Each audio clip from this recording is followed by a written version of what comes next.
I think it's pretty safe to say that part of the reason why gold's price is so high right now is because central banks around the world have been accumulating it at a record pace. But what would happen if many of these central banks started liquidating great portions of their gold holdings? We'll explore that possibility right now.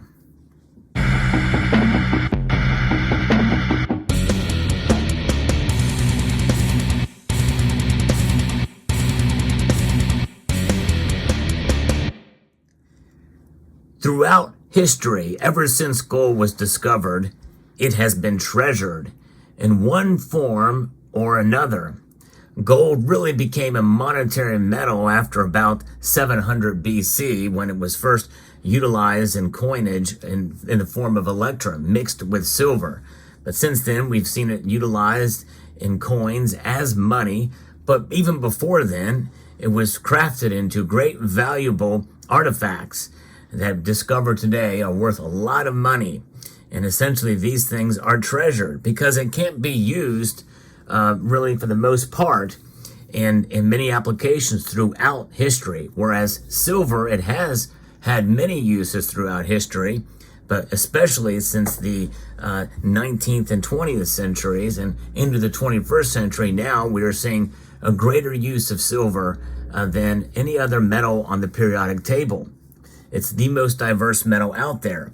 But gold is treasured. In fact, that is the reason why gold is much more valuable or more expensive, however you want to look at it, and why silver is not. Central banks stockpile gold. They don't stockpile silver.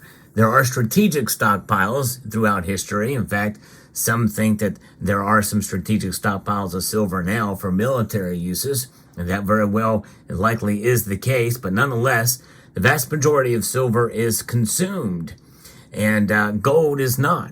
So because of that, what would happen if we started to see many of these central banks en masse start to sell off their gold for one reason or another? Well, I think we would see the price drop. It only makes sense that the price would drop because of that, because there will be an influx of gold into the overall commercial market, right? And so therefore, the price would almost have to go down. But it's likely not going to happen anytime soon because of the geopolitical environment from which we live.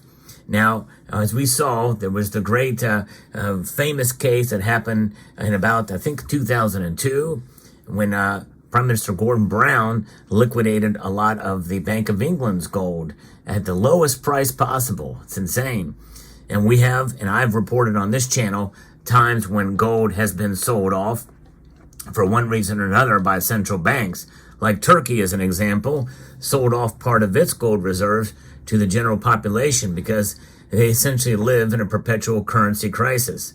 The Turks know they're very smart people, and so they have gold and they have it to protect themselves against the currency devaluation that they see fairly regularly in that country. Other countries, especially in the East as well, individuals hold gold for much the same reason. In fact, that's been that way for literally thousands of years, especially in the East. Western nations, well, that doesn't happen too often, especially these days. In fact, we are more of a digital society than one of hard assets. In fact, the only hard asset most people in the West consider to be valuable is their phones or some sort of tech device. And other than that, well, people don't think of even money as being something that you hold in your hand. In fact, even the concept of cash is foreign to a lot of people. We're seeing, unless you're unbanked, but there's not as much of that around either. The Federal Reserve can literally just digitize it. In fact, that is where we are headed. We are headed more towards a digitized society. But nonetheless, as we move in that direction, well, it becomes all the more important to have this metal in your portfolio individually. But if we were to see central banks start to liquidate their gold holdings, that could create a problem for gold's price. Now, I think it's about 17% of the gold that has been mined since the beginning of time is held by central banks. It's somewhere. That number kind of fluctuates. In fact, some people feel that some nations like China and maybe Russia hold a lot more than they say. They're holding that ace in their sleeve, so to speak, because they know that who owns the gold makes the rules. And right now, the United States has the most gold by a long shot. In fact, more so than the top three other holders of gold combined. But if China is holding out on what they have, as they're one of the top gold-producing countries in the world, and they all of a sudden decide to sell a bunch of it, well, that could create some problems for the gold price, I think. Now, it wouldn't necessarily collapse, the gold price wouldn't, but it may be a situation where it could fall so much that it may turn out of favor for, quote, gold investors out there. I use that term loosely because I don't think when you buy gold, you should consider it as an investment. It is a savings. It is an insurance policy against the very system from which we find ourselves apart, and that is a fiat currency system.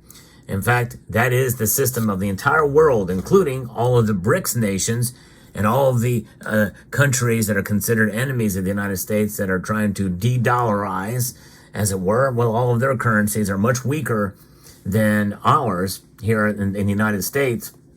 And so the only backfall that they have is gold. So they're less likely to sell it. However, they could upset the gold market, especially if they're holding a bunch of gold that they don't, that is not reported, and they sell that off into the market to cause the price to go down. Why would they want to do that? I'm not really sure. It could be to essentially dissuade investors from buying up gold, and maybe so that they can buy it back at a much lower price. Some of these actual nations, and then they could really rebuild their stockpiles in dramatic scale in such a way that they can get it at a lower price, and then they could just dominate because they hold the gold. Sooner or later, we're probably going to have to be forced to go back to some sort of a commodity-backed system, which gold would be a part at the very least. Probably for many nations around the world, we have unsustainable debt, and that unsustainable debt sooner or later will catch up to us. Now, I think what's going to happen is they're going to try to sell us off on this central bank digital currency to the point where, hey, they will entice you with saying, hey, we're going to give you, you're early, if you sign up early for a central bank digital currency, our Fed coin, well, we're going to give you a bonus. And maybe a pretty hearty bonus, maybe even enough to buy a car. And that would sound great. But then you're locked in that system, and they say you must spend it before this date in order for it to work. And once you're locked in that system, then they control you. They can spy on you. They can tell you that you can have this money, but it expires at a certain date. If you do something that doesn't meet the criteria of their ESG standards or the societal environmental standards, they can penalize you, which may cost you. They can debank you completely.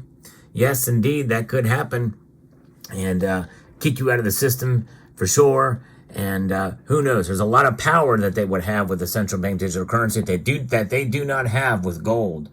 And this is why gold is so important, because they cannot regulate the metal itself. It is what it is, and it is anonymous. And it is money, and it has been for thousands of years, and that's not going to change no matter what. But if they can devalue it strategically, and central banks around the world sell off great amounts of it, they could cause the price potentially to be cut in half with a flood of the metal heading out into the market, because it is a metal that's treasured. It really doesn't have many other uses. It has other uses, but not as much as silver has. So therefore, a flood of new gold bars, rounds, coins, or what have you, investable gold, fabricated, what have you, into the market could cut the price of gold in half, dissuading investors and hedgers of gold. But I think it's probably not likely to happen, but it's still an interesting thing to think about and talk about. What would happen if the central banks were to sell their gold? Now, if they were somehow to sell all their gold, which is highly, highly unlikely, that could definitely really crash the gold price. But I don't think that's going to happen. But even if they sold off half their holdings, several of them, that could really cause a problem. And it's just an interesting concept to think about. But nonetheless, it does not change the overall nature of what gold is, even if that were to occur. But fascinating indeed. Let me know what your thoughts are about this subject. I don't think this has ever been discussed before, so I thought I'd bring this up into the community. But one thing is for sure, no matter what happens to the price of gold, even if it were to be cut in half, I'm holding on to the gold I have, that's for sure.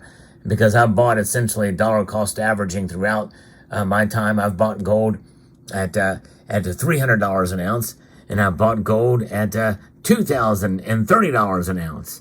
So a lot of different price points in between that you've bought gold. So let me know what your thoughts are in the comment section down below. I hope you found this video informative, insightful, and educational. I'd like to extend a multitude of gratitude to each and every one of you for taking the time to watch this video, and to encourage you to please rate, share, comment, and subscribe.